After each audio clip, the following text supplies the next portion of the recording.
Hello, and welcome to my home in downtown Salt Lake City, Utah.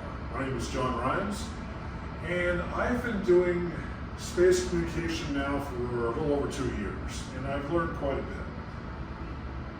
When I started out, I was living in Southern California, and I had bought a piece of property just across the border in Rines, Arizona, to do experimentation with. It was just a cheap little plot of land I could use to build antennas or whatever.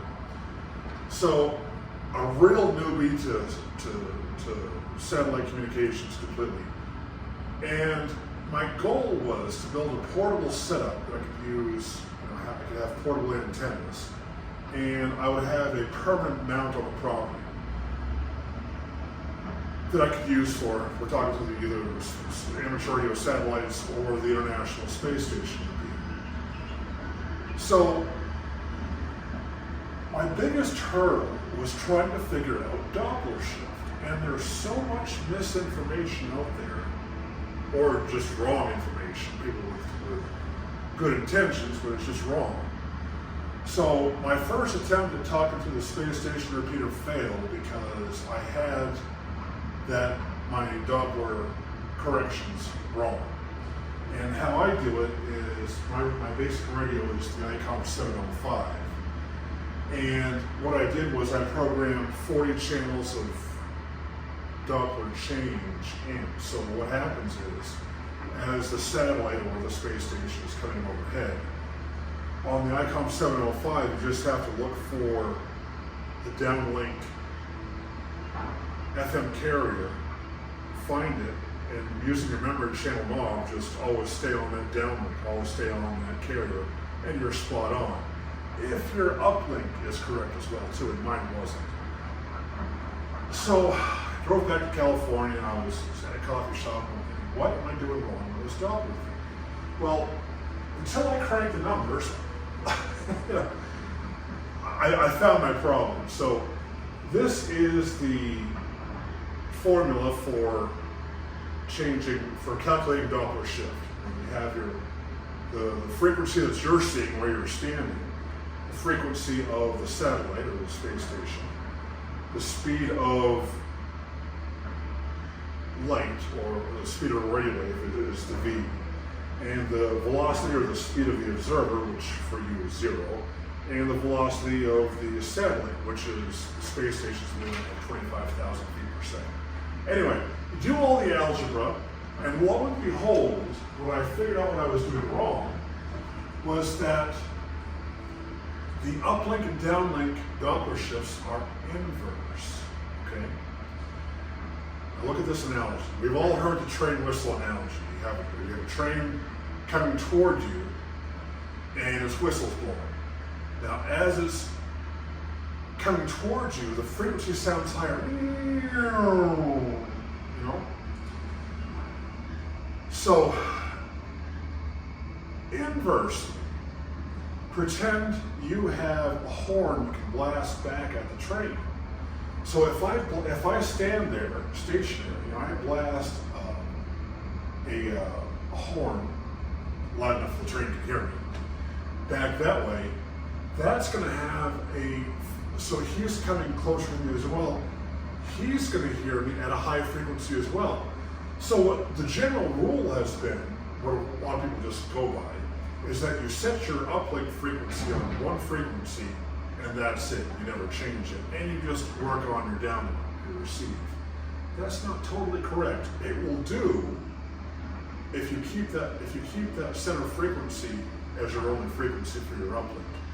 It will work, but that's only when the Doppler shift is minor, when the satellite is right overhead. When it's on a long horizon shot, you're going to be shooting way off, and it's not going to hear you. You're not going to get into the satellite or the space station. So what you have to do is also correct your uplink frequency.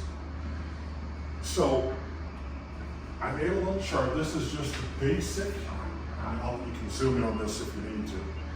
This is just a 5-channel memory basic frequency chart for getting into the International Space Station.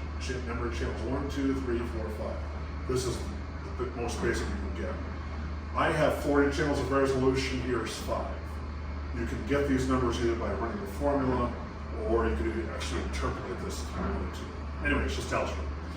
So the center frequency of the International Space Station is here, 145.990. That's the uplink, and 437.800. That's when the space station is directly overhead above you, and there's no Doppler shift, and that is the center frequency. However, when it starts to come over the horizon, you're going to hear the downlink at a higher frequency, 437.810 or whatever it happens to be. It starts high and goes low. Inversely, your uplink is going to start low and go high to compensate for the Doppler. If you think about it, the space station repeater or a satellite cannot change frequencies. It's on that one base frequency. You have to adjust to accommodate it. So it wants to hear this on the uplink, 145.990. Depending on this, where it is in the pass, you have to change your frequency so that it hears that. So you're, like I say, for the ISS, you're going to hear on 70 centimeters the frequency coming high, and you're going to go low. Right? In the memory channels, program in your downlink. In your memory channels, program up your uplink to start low in frequency and go high. They go just like this. Also, there's a 67 hertz tone. Don't forget that. So that was my big hurdle, and once I got that nabbed, I was golden. I could talk through any satellite, Saudi Sat, any of these ones. And the principle will also work for transponder satellites that use CW and sideband. It's a logistical nightmare if you do it with memory channel method, because I tried it through Oscar 7, the oldest satellite still alive and kicking for some reason.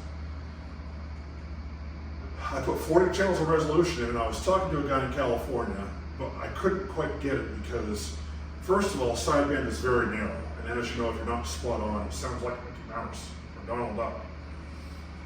And if you're constantly trying to keep, moving the Doppler to match the calculations that you see, on your tracking app, along with trying to fine tune, your RIT to hear him so you can actually understand what he's saying, and hold the antenna and hold the microphone and remember the call signs. It's just too many things to do at once, and so that didn't go too well.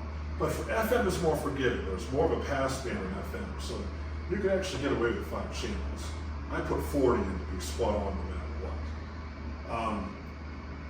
But space communications is where everything is going now. I'm so glad I got into that. I used to be an old builder on AM and CW transmitters and things like that, amplifiers. That's kind of going bye-bye. It seems like space is where it's at.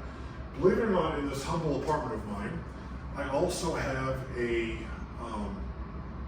high-powered microwave water-cooled EME system that's portable. So this thing is a 1.2 kilowatts on 23 centimeters for moon bounce. I just take it up to the park up here and I can set it up. It does take a while to set up. It's high power. There's a lot of auxiliary systems, power, I have a 5 kilowatt inverter generator. There's a lot to it. But if you want to set it for a weekend, it's really nice. My 8-foot dish even breaks down into 4 pieces. I've got a closet here. Also from here, I built a nice little, better than Arrow, a dual polarized Yagi system for satellite communications. I can just go on the roof here of the building and operate a satellite whenever I want to. And I still dabble in HF as well. I've got a little HF stick out the window here that I can dangle out and pound the brass to my heart's content. So that's it. It's just algebra. If you go by those simple principles and apply it to the other satellites, you'll do fine. This is the correct information, and I've done the hard work for you already. Have a great day, good luck in space communications, and talk to you later.